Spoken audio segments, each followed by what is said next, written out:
Like, I'm proud of what we've built, and then still feel like we got a lot farther to go, right? So I I feel proud about what we've accomplished, but I'm in no way like satisfied in terms of like what I want LBRY to ultimately be.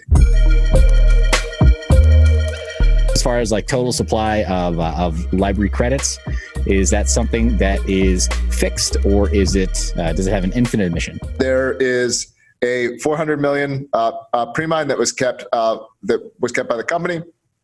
Only 1/4 of that pre-mine will actually be used for profits. The rest is just sort of like the rewards that people get when they use LBRY TV. That's coming out of that fund, that kind of thing. And then the remainder of the credits will be mined, and it's around 650 million. So they end up being a little over $1 billion, and the company kept a little under 40%. Got it. Okay. And it sounds like predominantly it's going to be used for all kinds of typical governance stuff, though. Yeah. We'll go over team in just a little bit, but the transaction. Real quick, just we're super transparent about this. So LBRY.com/credit-reports. You can see quarter by quarter for 3.5 years how we've used every credit. You'll also see we're not wasteful with them either.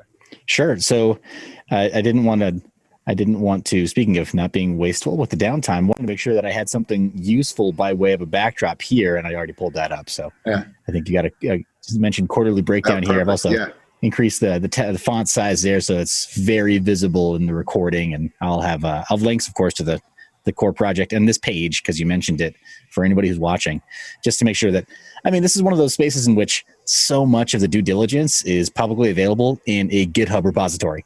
So like, why not do it? Yes. We're very big on transparency, on things being open. That's the source code, but it's also things like this. You want to know how we're running the company. We try to be clear about it. Yeah, awesome. Well, appreciate you going through that just really briefly. To ask a little more about the project in general, I've got LBRY.com open right here, which I was redirected from LBRY.io, and yeah. Okay, cool. So that's a development. We were not in .com land. We weren't big enough. We weren't cool enough. We managed to get LBRY.com. We were able to get a pretty reasonable deal on it, and so now we're now we're the big time. We're in .com. None of that .io. Well, it's funny though. In 2016, when you do a tech startup, if you don't have a .io, then are you really a tech startup? Yeah. Right. Like I remember. I get it. So that's cool. Congratulations on graduating, I guess. But I just wanted to bring up that this is for anybody who's just tuning in, and maybe you're not familiar with LBRY. I'm a relative newcomer. I've been backing up some of my content from YouTube to LBRY for over a year now. I guess it's been like 16 months, not quite 18 months. So, but in crypto terms, it's weird. A day can feel like a week, and a week can feel like a month or a year, and vice versa. Like there's this really weird distortion field surrounding the amount of time that we spend. But then all that time, there's a block being minted and mined every so odd minutes or seconds. So like it just marches on, and all the stuff is thrown onto an immutable ledger, and time is a very strange thing to approach in crypto. Yeah. We just hit block 700,000. So it goes by fast. Yeah. Oh my gosh. Okay. And obviously you're there for the Genesis block. How does that feel? It's, crazy. On one hand, it's what we're trying to do is definitely very big, right? And so you can simultaneously have come pretty far. Like, I'm proud of what we've built, and then still feel like we got a lot farther to go, right? So I feel proud about what we've accomplished, but I'm in no way like satisfied in terms of like what I want LBRY to ultimately be. Sure. Well, let's get through some kind of like basic questions, and then let's get to the more aspirational stuff in just a minute here, vision and future. For my part, this series is primarily focused on privacy. And so I'm going to ask you a couple of personal questions on your view of privacy, because a lot of people, you ask 15 different people what they think privacy looks like, and you get 15 different answers. There's no wrong answer, right? Everybody has their own experience of what privacy is supposed to mean. So that's part of why I wanted to conduct this series of interviews. And you wouldn't be the only blockchain project that doesn't feature privacy or cryptographic privacy at the blockchain level as a core feature, but still is being interviewed in this series. I think there's a lot of value from every side of the cryptocurrency industry, and then the blockchain technology scene, a lot of value in asking a lot of people what they think. And I think, between all those different inputs, the audience can synthesize their own view of maybe even change their mind on what privacy should mean to them. So so I appreciate you being game for that too. Absolutely. And I'll say, you can ask me whatever. I don't mind getting some hard balls. I get the sense you do your homework. And so if you were doing your homework and, you want to come back and say, hey, well, what about this? And this doesn't make sense to me. Anything and everything, Seth. So whatever you got. Awesome. Well, hey, I really appreciate you being open in that way. So as far as the emission curve of library credits, is there a descending curve?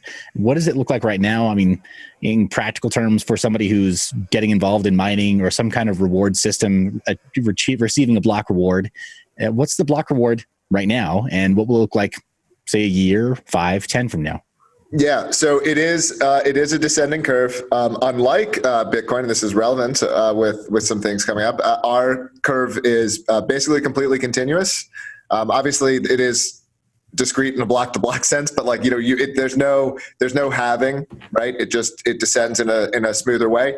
It is still a logarithmic descent.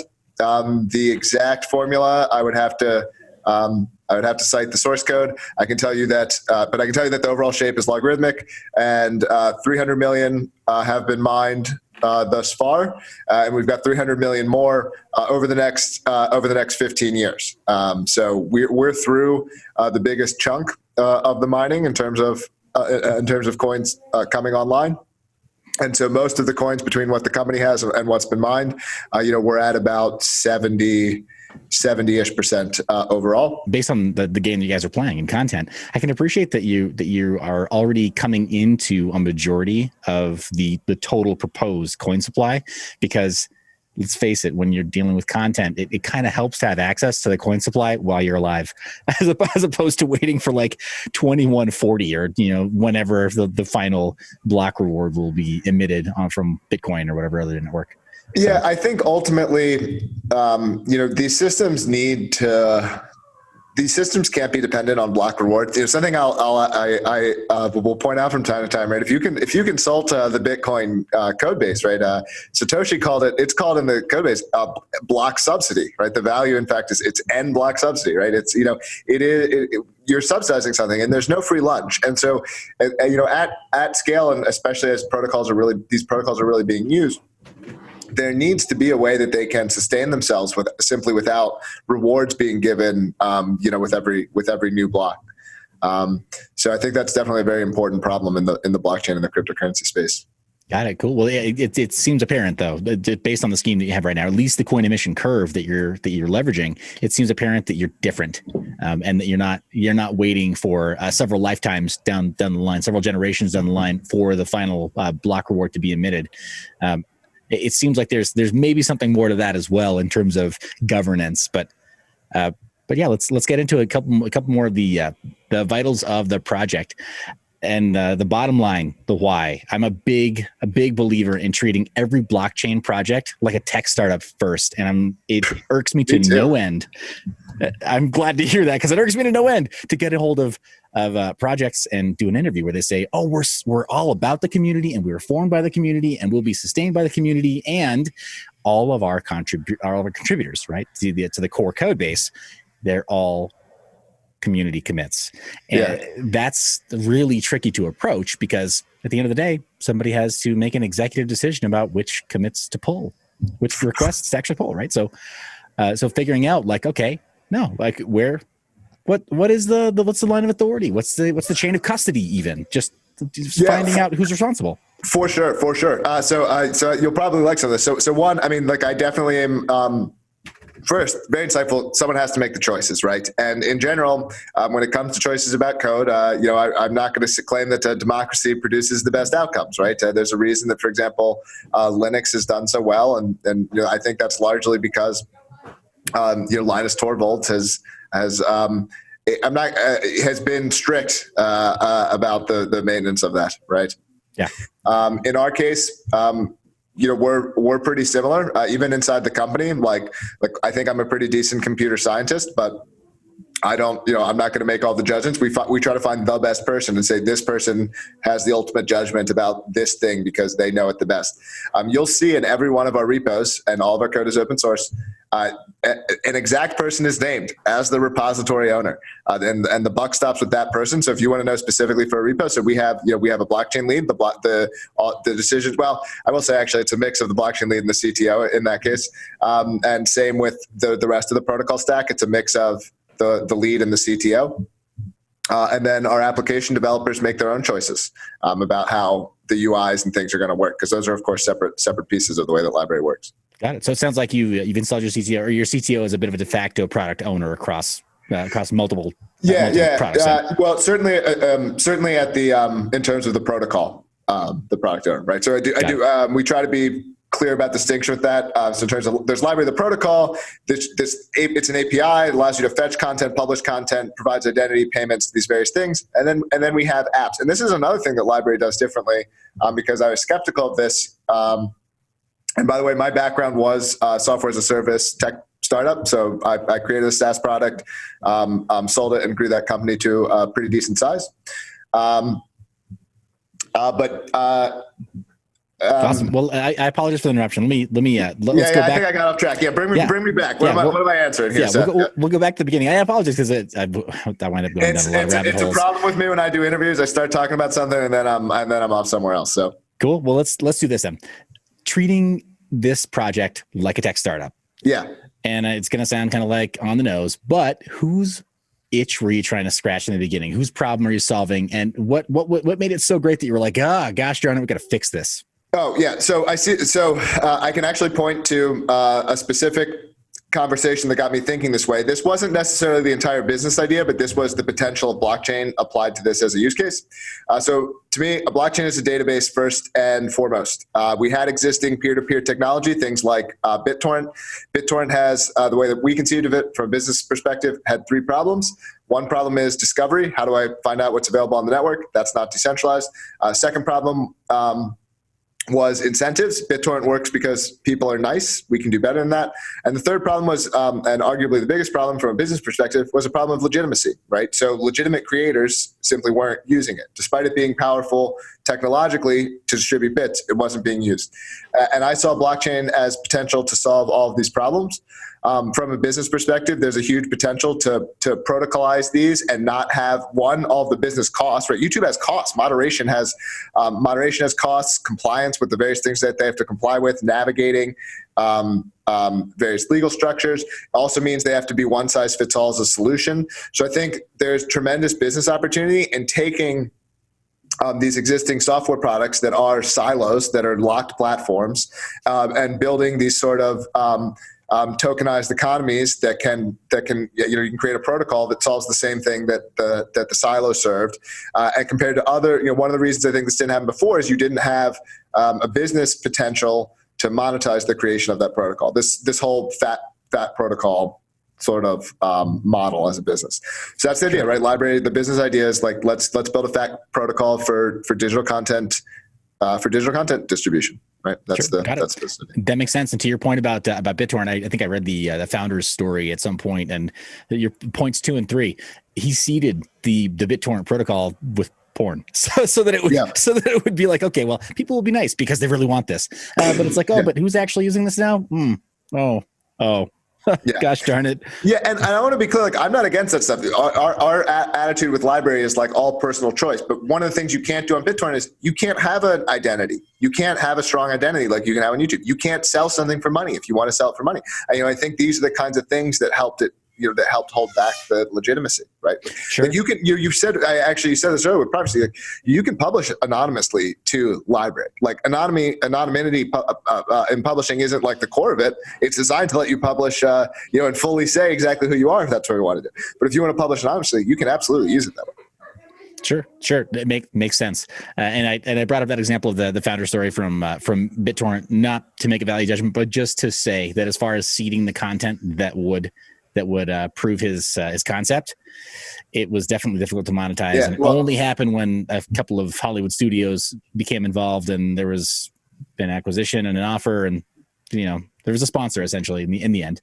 Now we're seeding the LBRY network with something even shadier, which is blockchain based video content. Creators like you, Seth. We've seen how YouTube thinks of you guys, that's porn is one thing, but something like this kind of content attempting to teach people about technology, that's outrageous. I mean, we can't have that. So. Definitely not. I mean, though, but to your point, also there are ways to do that anonymously. Don't go buying a ticket to North Korea. Just saying, right and wrong ways. I'll skip. I had an invite. I think I'll pass on that one. Yeah.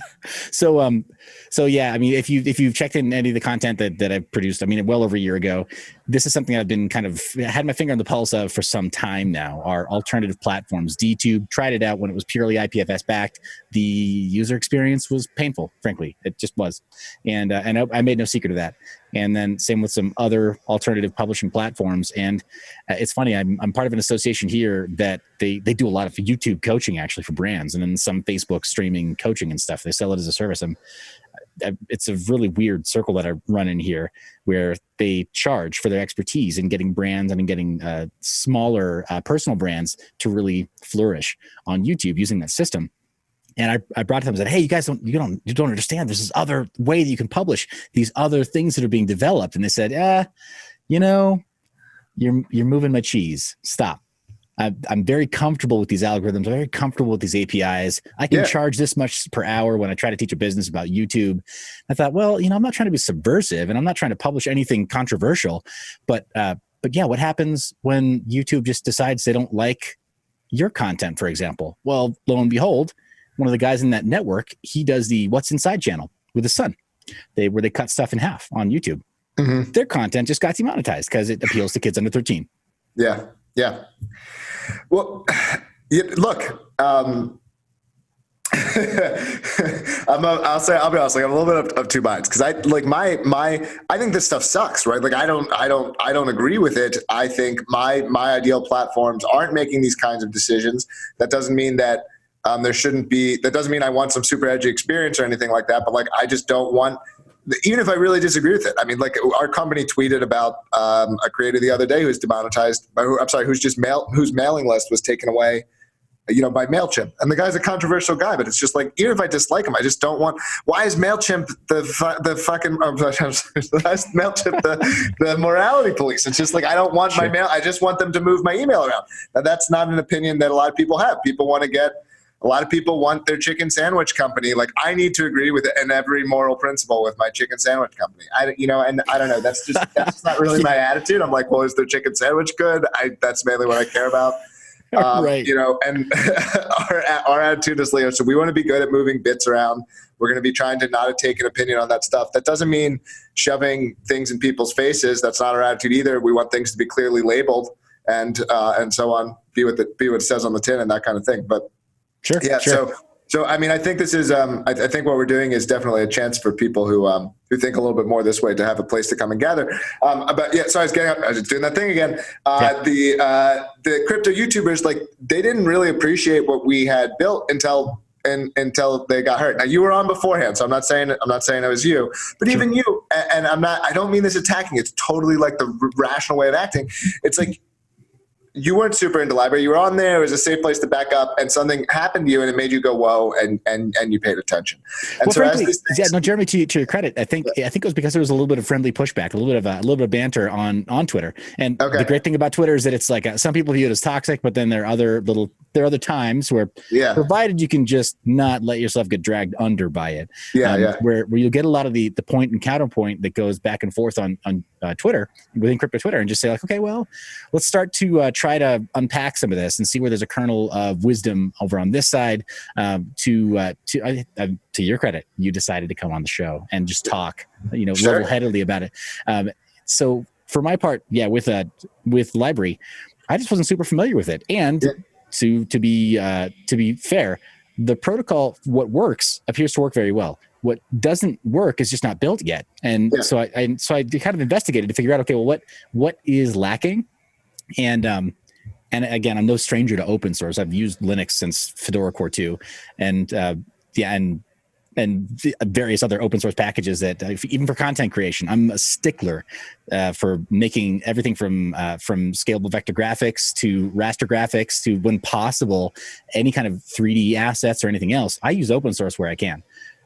Like again, the local creator scene were like, oh, what's wrong with you? Just go buy a Mac and use Final Cut. I'm like, no. Well, yeah. I'm an open source lover, but I'm a pragmatist about it. So I'm not like I won't use Windows or anything. I'm not in that camp. But I'm in Ubuntu right now. So yeah. Well, to my shame, on this machine, I'm using Windows. The other one's Fedora. This one's Ubuntu. Like it's totally I'm not it's whatever. So yeah.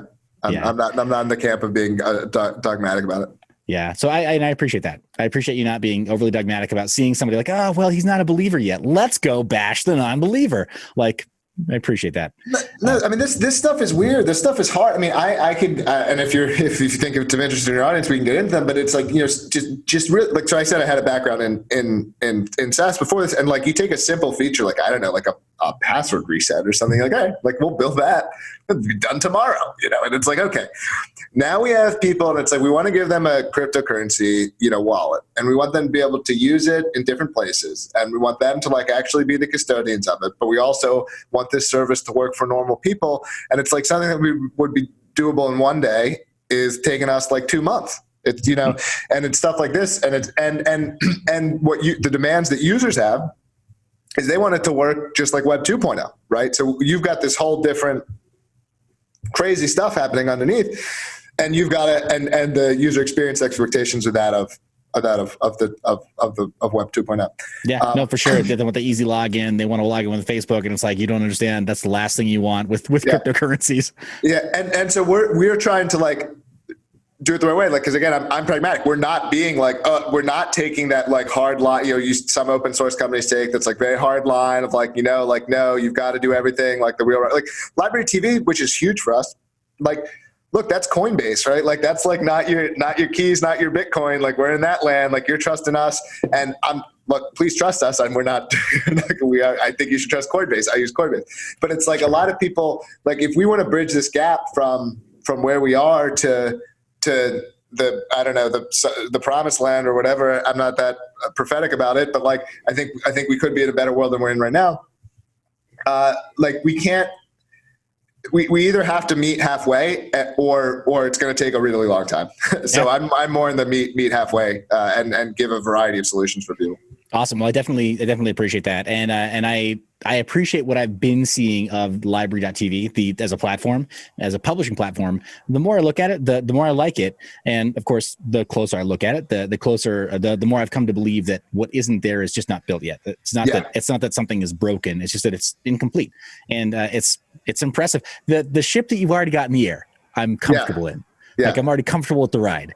That said, thank you. There's other stuff that I look at as well, and sure. My viewers are no stranger to that.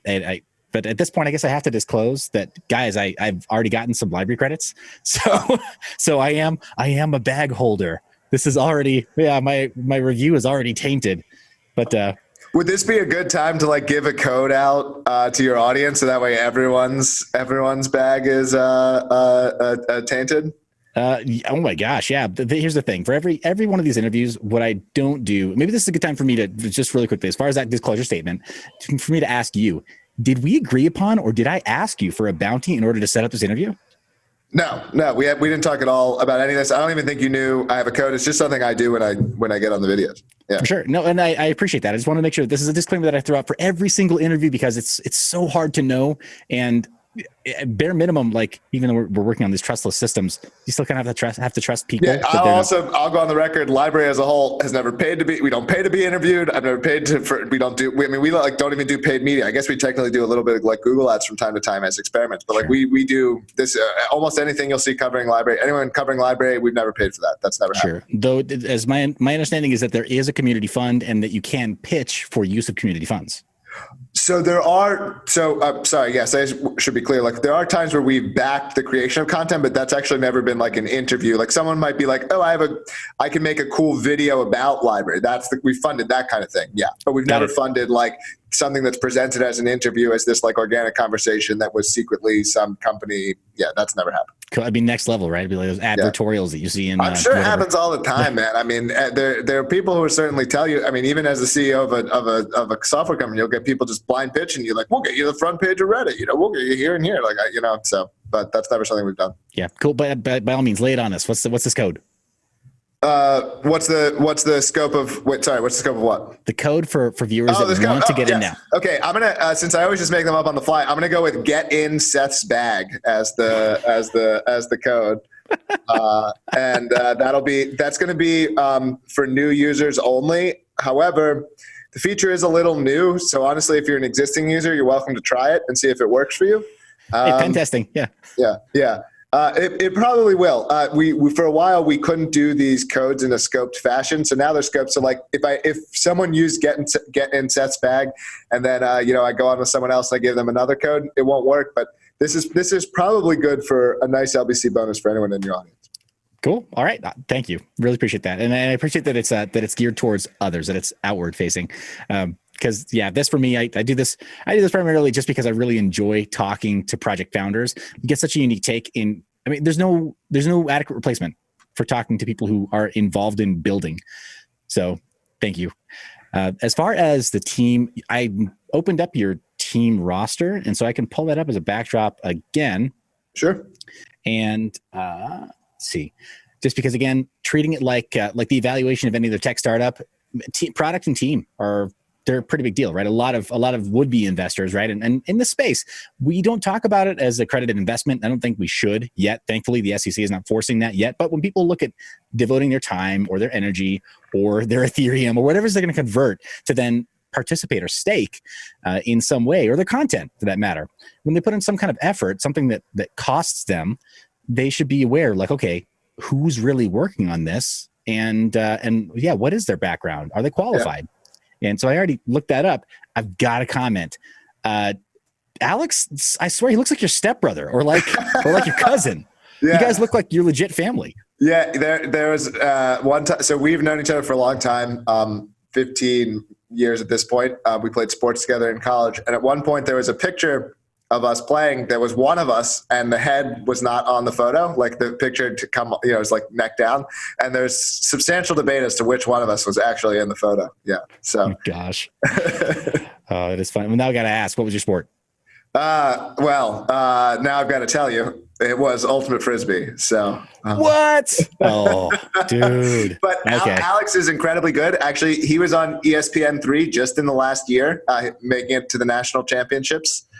For Ultimate Frisbee. So he's much better than I am. I will also make that clear. Yeah. God. Okay. Well, I mean, I live in an area where Ultimate Frisbee is it's like a religion. And then I lived in, for a short time, lived in La Cañada, where the first, not the same, the first disc golf course was ever created. Okay. Yeah. So yeah, our previous company actually was in the sport and activity registration space. Actually, it started as Ultimate Frisbee registration software and then grew beyond that. But that was actually how we started the company. Yeah. Oh my gosh. Well, hey man, scratch your own itch. That's why I asked that specific question. That's funny. Yeah. But we can keep going. A top question I would have for you though, as far as shout, and this might be difficult. It's like asking you which one of your children is your favorite publicly. But I was gonna ask, like, is there anybody that merits a specific shout out or like kudos in terms of engineering?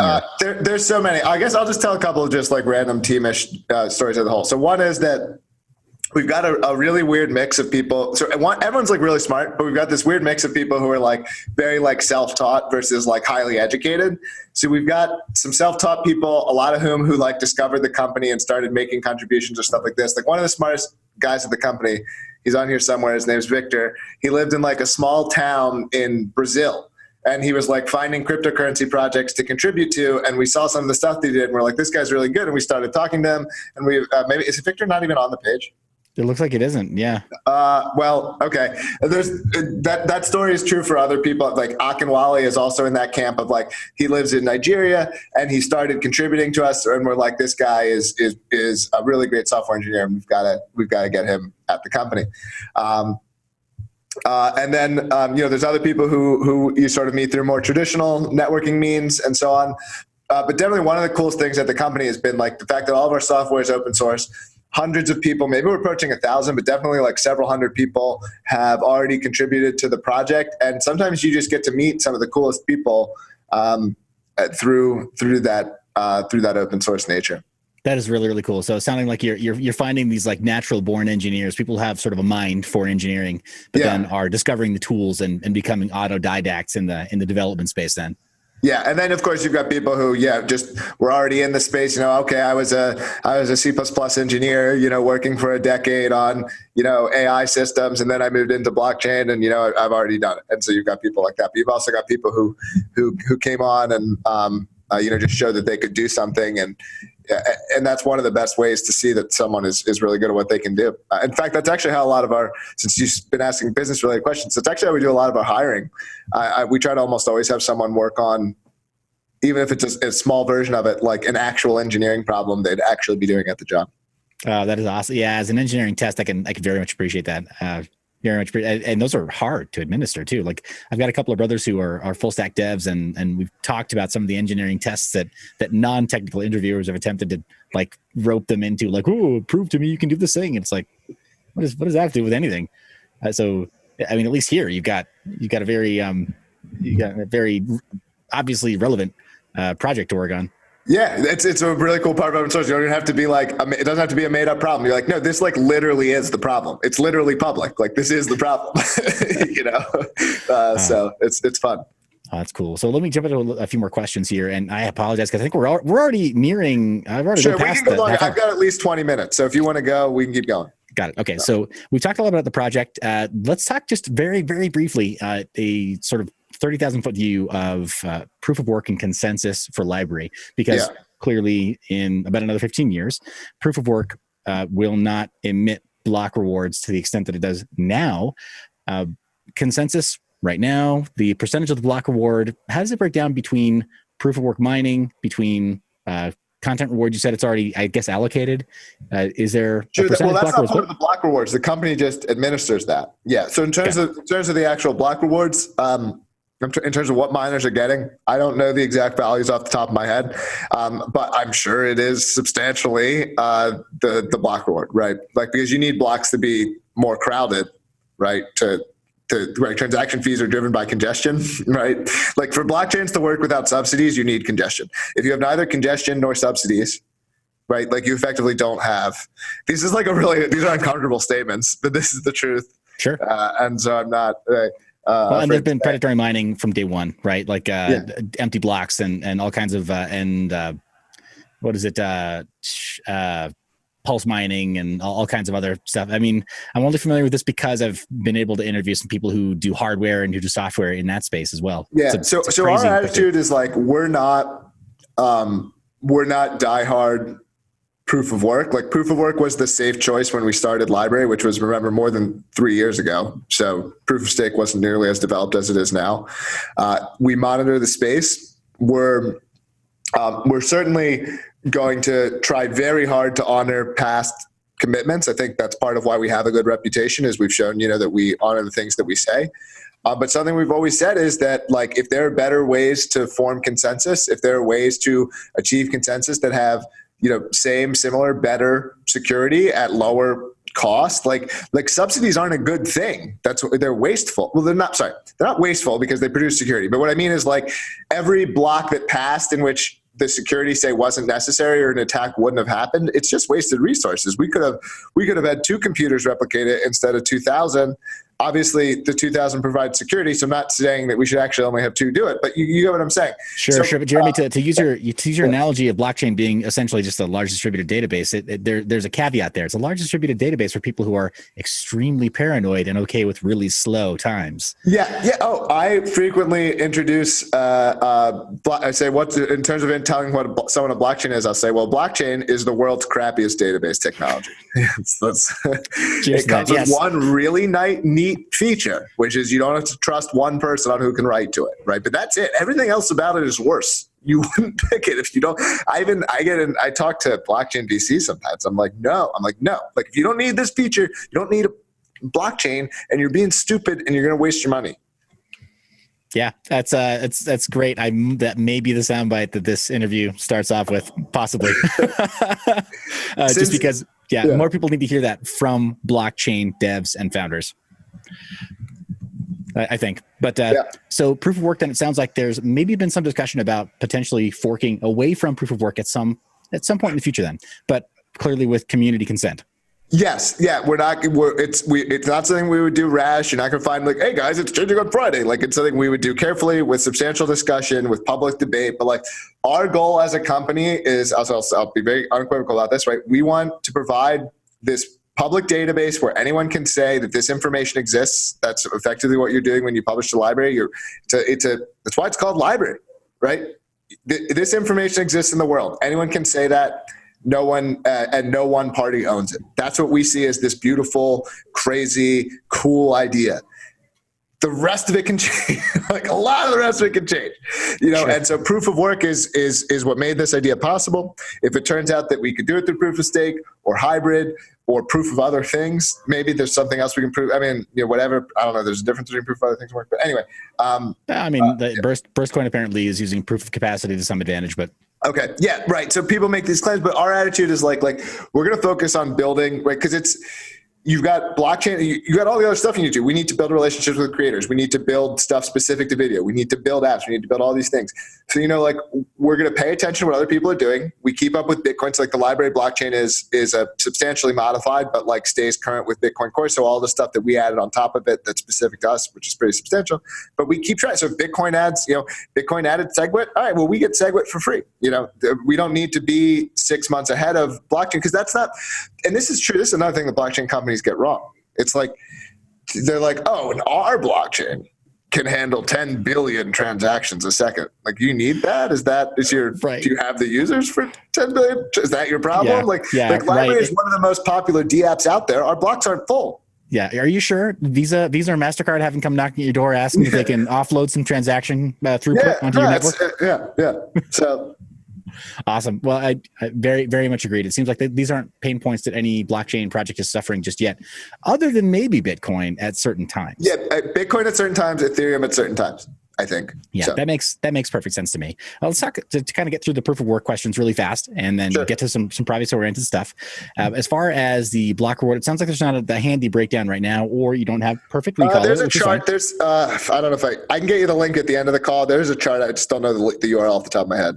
Okay, great. Well, I guess at this point, I'll just put a slate where we go ahead and just show a screen grab of that. So now we're all experts, which is, it's going to be as accurate as anybody can ask for it. I'll go ahead and leave a link in the description.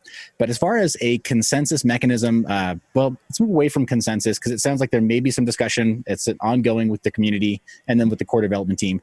CPUs, GPUs, FPGAs, and exotic bit streams, and then ASICs eventually appear for anything that's proof of work. This has just been borne out time and time again.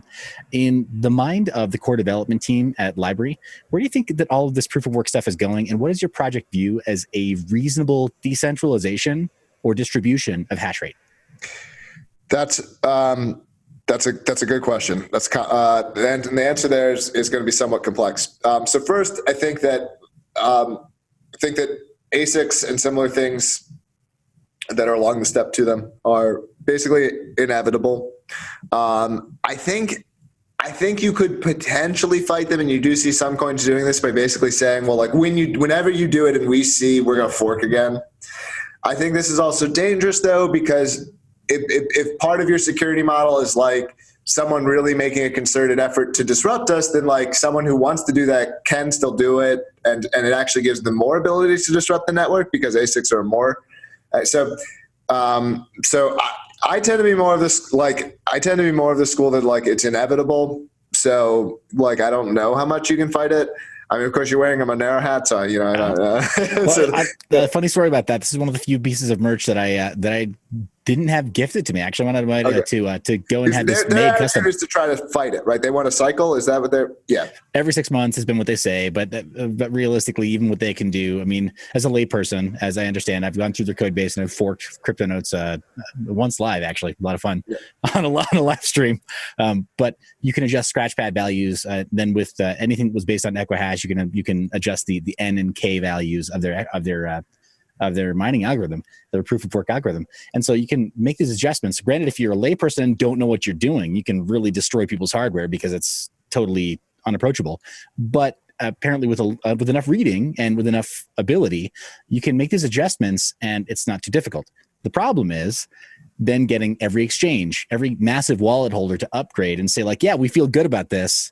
your market cap and our volume with your coin is high enough that we're okay with making these changes just for you. Yeah. So Monero gets away with that. Smaller cap coins don't. Right. And so I do also see some merit to the argument that like if ASICs are inevitable, it is better that they be sort of tied to your coin, that like having miners be like, but again, I can argue both sides to this in terms of how mercenary do you want miners to be. I think ultimately, like one of the a lot of people talk about these security models. If I look at it, because I've tried to break it down, like, because one of the questions that I actually ask myself is like, why doesn't this stuff happen more often, right? Like, because you start doing some math about like what would happen if this happened. And you're like, well, why doesn't this happen more often? Because and so I come to the conclusion that one, like basically to attack networks and have it from a self-interested perspective, you basically have to be both pretty talented, have a decent amount of money, and be willing to break the law. Right, you're ultimately defrauding exchanges or other legal or other entities, like to actually cash out to get it to have an attack be financially beneficial to you. Sure. And so then you have to orchestrate the window. You have to properly arrange the window because you can't keep up 51% attack indefinitely. Exactly. But you have to have the money. You have to be technically sophisticated. You have to be willing to break the law. It's a big stack of skills and personality traits that like I just think that it just like doesn't make that much sense. So I actually think that this is the biggest check on this kind of stuff more than anything else, that it just doesn't make sense to do it. Now, if you get into a threat model where you're saying like, well, what if the United States government or what if China wanted to disrupt the network? Well, I start doing this and I look at practically all of them and I'm like, well, if they wanted to, they could probably do it. It's true. It's non-trivial, but in terms of like the cost, it's like a rounding error in the annual budgets of some of their spending in some small department somewhere. It's like the back office paperclip budget. So, it might be a little more, but yes, the employers, they could do it. And so, I mean, I think these networks could then try to evolve to counter this disruption, but I think they're absolutely disruptible. I'm not saying they would be destroyed, but I think they're disruptible.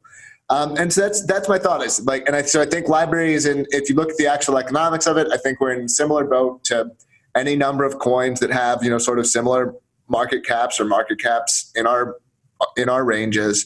In terms of how disruptible LBRY is, I think it has just the same with a bunch of these. I think it has far more to do. In other words, whether or not there are 50, those aren't the exact numbers, whether or not there are 500 or 2,000 or whatever discrete miners, the point is it's still very easy.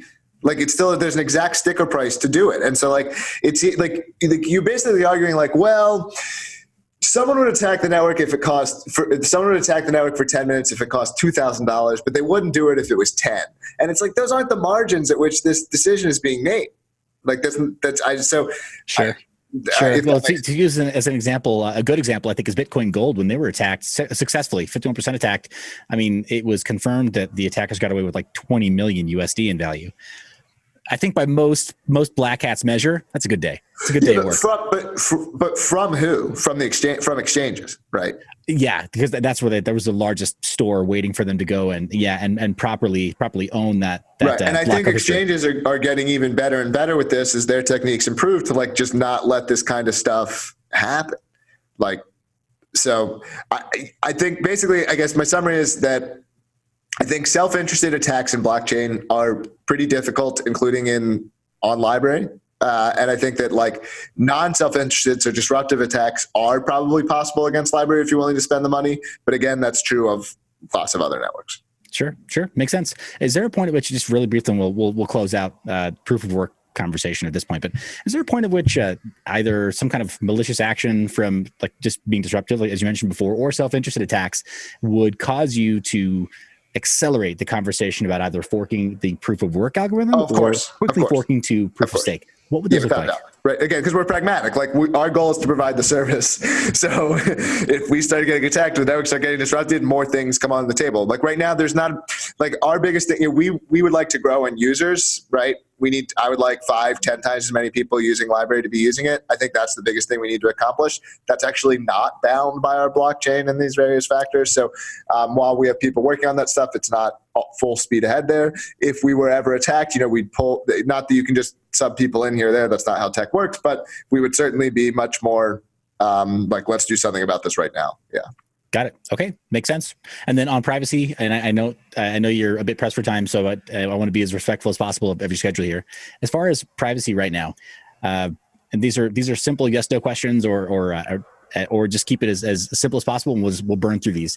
Yep. What percentage of transactions on your network are currently not anonymous but private based on user behavior?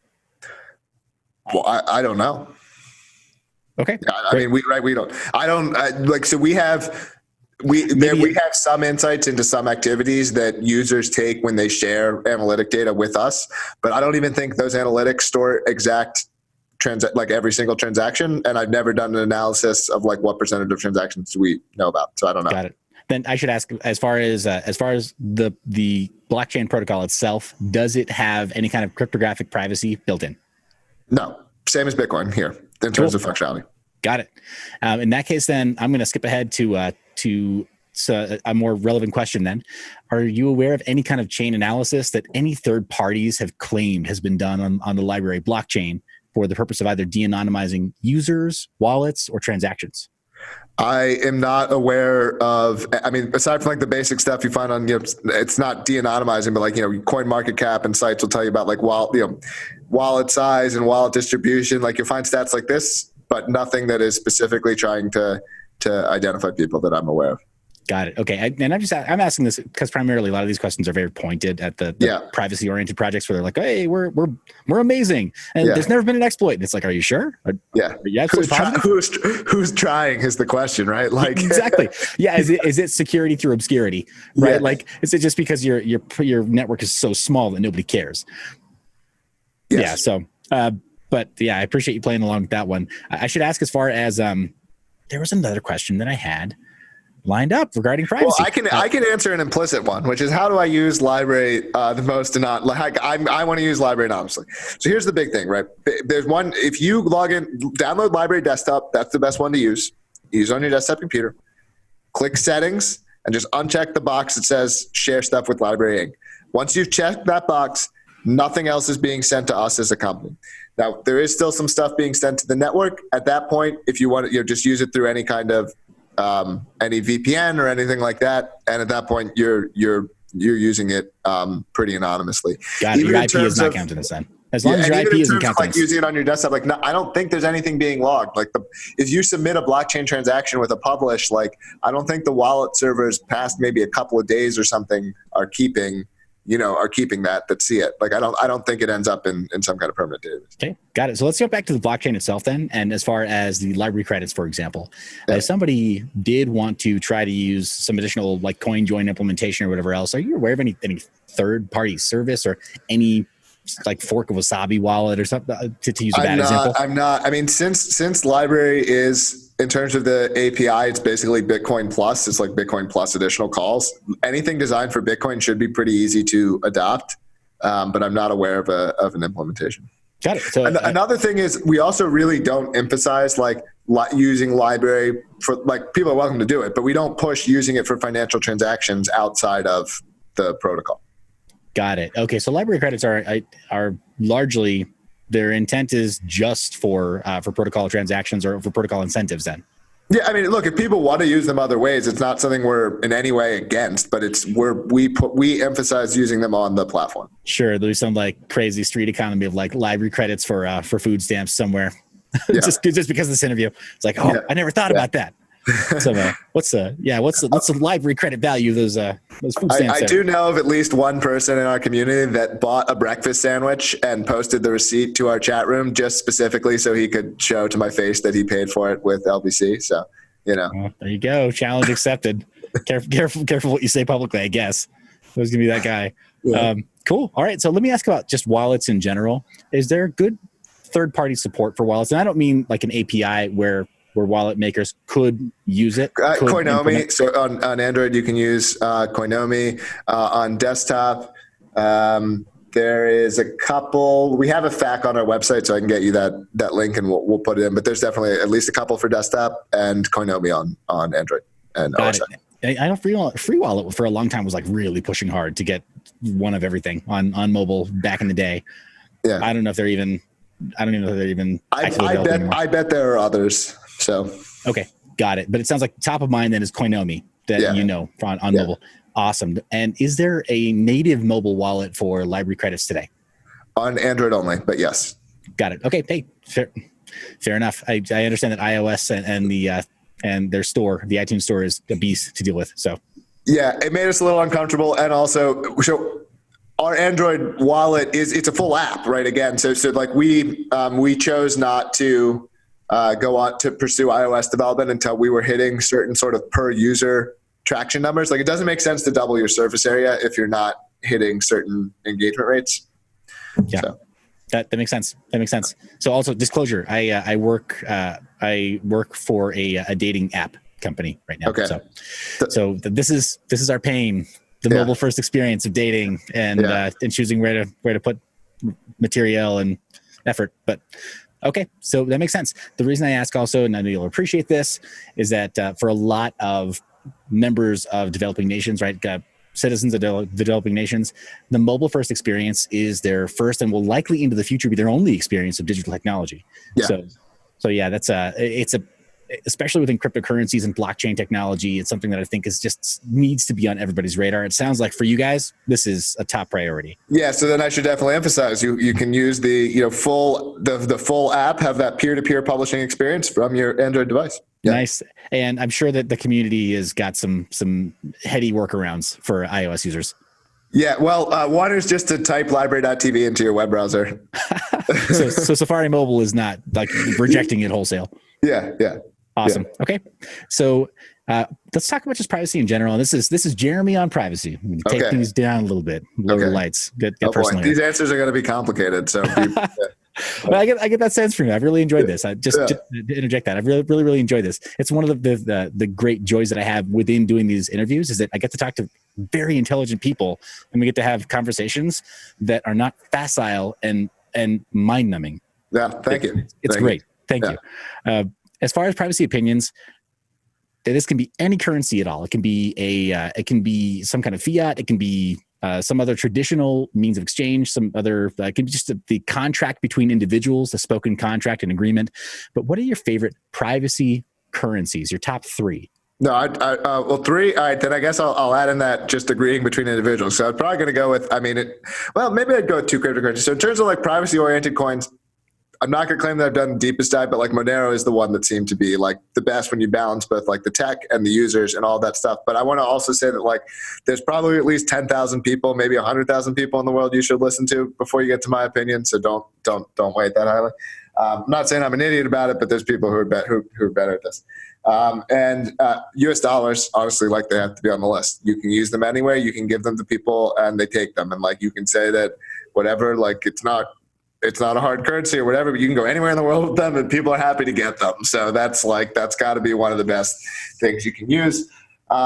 Since I've got to go with three, I could just go with like Bitcoin or another currency, but I feel like just for purposes of giving a more unique answer, maybe I'll say just like, it's the relationships that you build. It's the human, right? That's a currency, our social currency, right? The relationships we build with other people, the networks that you build in terms of like, who can I go to, who can help me out and that kind of thing. If you want to do things privately, you can frequently get things done that way a lot better than you can get them done with any money. So I'll throw that one in.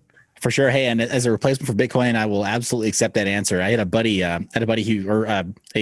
gal who I used to work in a co-working space with, and her favorite phrase was, "Who's on your short list to help you bury the bodies?" Yeah. And I was like, it's really dark, but at the same time, gosh, that's if you thought about it in such dire circumstances, like it really does reveal to you like where you have like social capital. Yeah, like I could think of friends I might call. I don't know like what I could do with my like I don't have a guy I could give money to do. Yeah. Right. It would have to be a personal favor. It'd be like, hey, I'd start uncle. going on to some of those websites CNN tells me to stay off of. I guess I don't know. That didn't work so well for Ross Ulbricht. Too soon. Sorry. Yeah. So as far as Let's see. As far as privacy-oriented questions and your stuff, your personal response to them, do you have favorite privacy wallets? And again, it could be for any kind of private currency. No, I'd say I really don't. I have Koinomi, and I have another like local wallet on my phone. So I'll say what I use, but none of them they're not going to sound very private to it. I have similar like full like the just default clients for a couple of coins on my computer, and then like I have a Coinbase account, and that's how if I want to buy Bitcoin, I use Coinbase. So it's so like, got it. This is the pumpkin spice of crypto wallets. Like, oh, I'm out on LBRY. I mean, like I will say that, my attitude about software is like very much about personal choice, and we support, and lots of people at our company care about privacy, and you can use LBRY privately. Like me and my internet experience, it's not at the forefront of everything I do. Like choice for me is much more about like the free speech, deplatforming side. Like that's in terms of my personal motivation, and less about anonymous. I care about it. People care about it. People at our company care about it, but it's just not at the top of my day to day. Sure. Hey, fair enough. And to your credit, so if your ears were burning prior to this interview, I've read some stuff. I just kind of like in passing, Naomi Wu, Real Sexy Cyborg. She's a fixture in so many communities, but specifically, it's weird. She's maligned, I think, completely without any merit, right? To the criticisms against her. She's a person who's really attempting to bring women into STEM, right? Women and girls into STEM. And sure, she's also got really bombastic personal branding. Yeah. So what, right? Like she's a person who I think is very polarizing for a lot of people. And for my part, you don't see me retweeting a lot of her stuff, but I think what she's doing is admirable in that respect. She's not the only person who fits this kind of like gray area or sits at the fringe and has been forced farther outside of the establishment because Google and whoever else doesn't like her. And whatever tech conference organizers just say like, oh, we don't want that influence here. She posted something on Twitter that just got everybody's undies in a bunch, where she said, the DIY gun community is doing some amazing things with manufacturing. Everybody lost their minds. She's like, I live in a place where I couldn't possibly hope to replicate what they're doing because I'd be thrown in jail. But everybody else who lives in a free area of the world, why aren't you paying attention to what they're doing? It's pretty amazing maker stuff. Yeah. And I followed that trail of breadcrumbs to some of the people she was talking about, and they were like, hey, shout out to LBRY. Yeah. Not caving to censorship requests on our stuff. Well, we've never actually gotten any, so they're definitely. I love that. I welcome them to the platform. As far as I know and am concerned, everything that they're publishing is legal. Like I have not seen a court order that says that like these are engineering files. I've not seen something, and we have not been sent anything. The government hasn't told us to take them down. Truthfully, if the government set up to take them down, we couldn't remove them from the network, and I think that's why they like our technology. But you couldn't access them from LBRY.tv. You wouldn't be able to access them from that website. Right? That's a website, and we wouldn't host them if we were told they were illegal. So I try to give very clear answers. So like, well, I support what they're doing because I believe. Again, I believe in freedom, and it's clear that there's a lot of people who support the Second Amendment. I think at a minimum, people who believe that should have a place to live and exercise that right.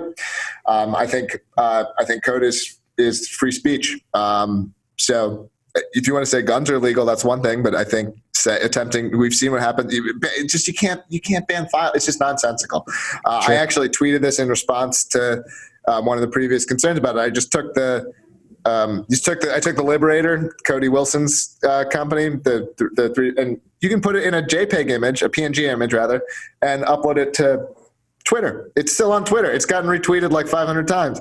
It's literally the 3D firearm file on Twitter. You can download it and unzip it, and you've got the files. So like this notion that we're gonna, it's just you're encapsulating CAD into JPEG. Is that what? No, it's just yeah. Well, because a file is just a stream of bits. You can take a stream of bits and say it's an image. So what happens if you take a zip file and say it's a PNG? It's not. I mean, I'm not trying to say this is some particularly clever thing. People were doing this 30 years ago. I'm just copying stuff other people have done.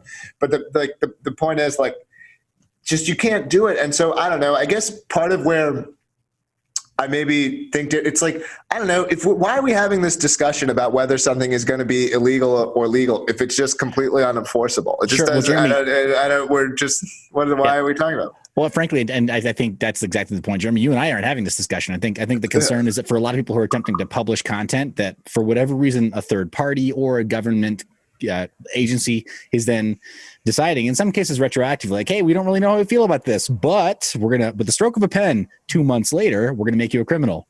Yeah. Wait, what? Yeah. This wasn't even decided before. So anyway, I read some kudos that were directed at the LBRY project and protocol. So yeah, so I actually live in New Hampshire as part of the Free State Project. So I'm pretty big into personal rights, personal responsibilities. I actually think one member of that group will be attending an upcoming one of our events and presenting anonymously on some of the things they've been doing. So I'm looking forward to that. Awesome. Well, I'll be tuned in for sure when it comes to that. Let's get through this question, and I will let you go. I really appreciate you being game for this. Sure. But as far as your favorite privacy tech, something you think is kind of an unsung hero of personal privacy, maybe a tech that people are not using, a la VPN or Tor, something else. What would be something you think everybody should at least become exposed to? I mean, like a lot of my answers are like, because to me, the sweet spot is stuff that like works. So it's like, yeah, like use Signal is your SMS app instead of, so it's like, or similar things with Gmail, but with how you manage your email. It's just like, it's easy to do and you could just be doing it. So trying to think of something that maybe people wouldn't know about, because I'm sure everyone in your audience already like does those things. Okay, well then the lowest hanging fruit. What's something that you think everybody should just download and try to be more private? Here's something that I think everyone should do. Again, this is because I think your audience might do, but just use a password manager is one of the things that I tell people the most often that people don't do. Like, use a password manager. It's really easy. You'll never care anymore. You'll hear that some site, and you're like, oh, I don't care because I don't use the same. Yeah. So I'd say that's a very common sense thing that awesome. That people would use. Awesome. For example, what's one that you've tried and you like? I just use LastPass. Awesome. This is the only closed-ended question that I ask, but does privacy matter? Yes. Let's talk about what a complete lack of privacy would look like in your mind. So I think the reason that privacy matters is because people need to be able to discuss and formulate and figure things out without all of that being public. And so I think that's part of human in terms of exploring what we think, what we feel, what we're making, art, these kinds of things. Like, you can't have every step and every second of that,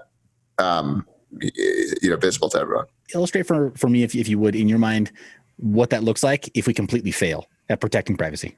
I don't know. I guess maybe I'm too optimistic because is encryption getting broken? Like, I'm such like, I'm as scared as I can be of certain government agencies or whatever. Like, I'm a pretty big believer in encryption, right? Like, I don't know how they're going to stop us. I can get a key. We each have a key. The math and the logic seems pretty strong. I'm an optimist here. I know I'm skipping the hypothetical. So in terms of the hypothetical, if we're saying like, okay, all encryption is broken, I think that's a scary thing. I already think the world is too stagnant of a place. And I think the world, not that it shouldn't, people who want stagnancy can have it, but I think we could be developing more, building more, doing more if we had more freedom to do it. And so I think if we had even less privacy, I think the world would become even more stagnant. I think we'd make even less progress. I think people would be unhappier. And I think just humanity would flourish less and be sadder. I don't know.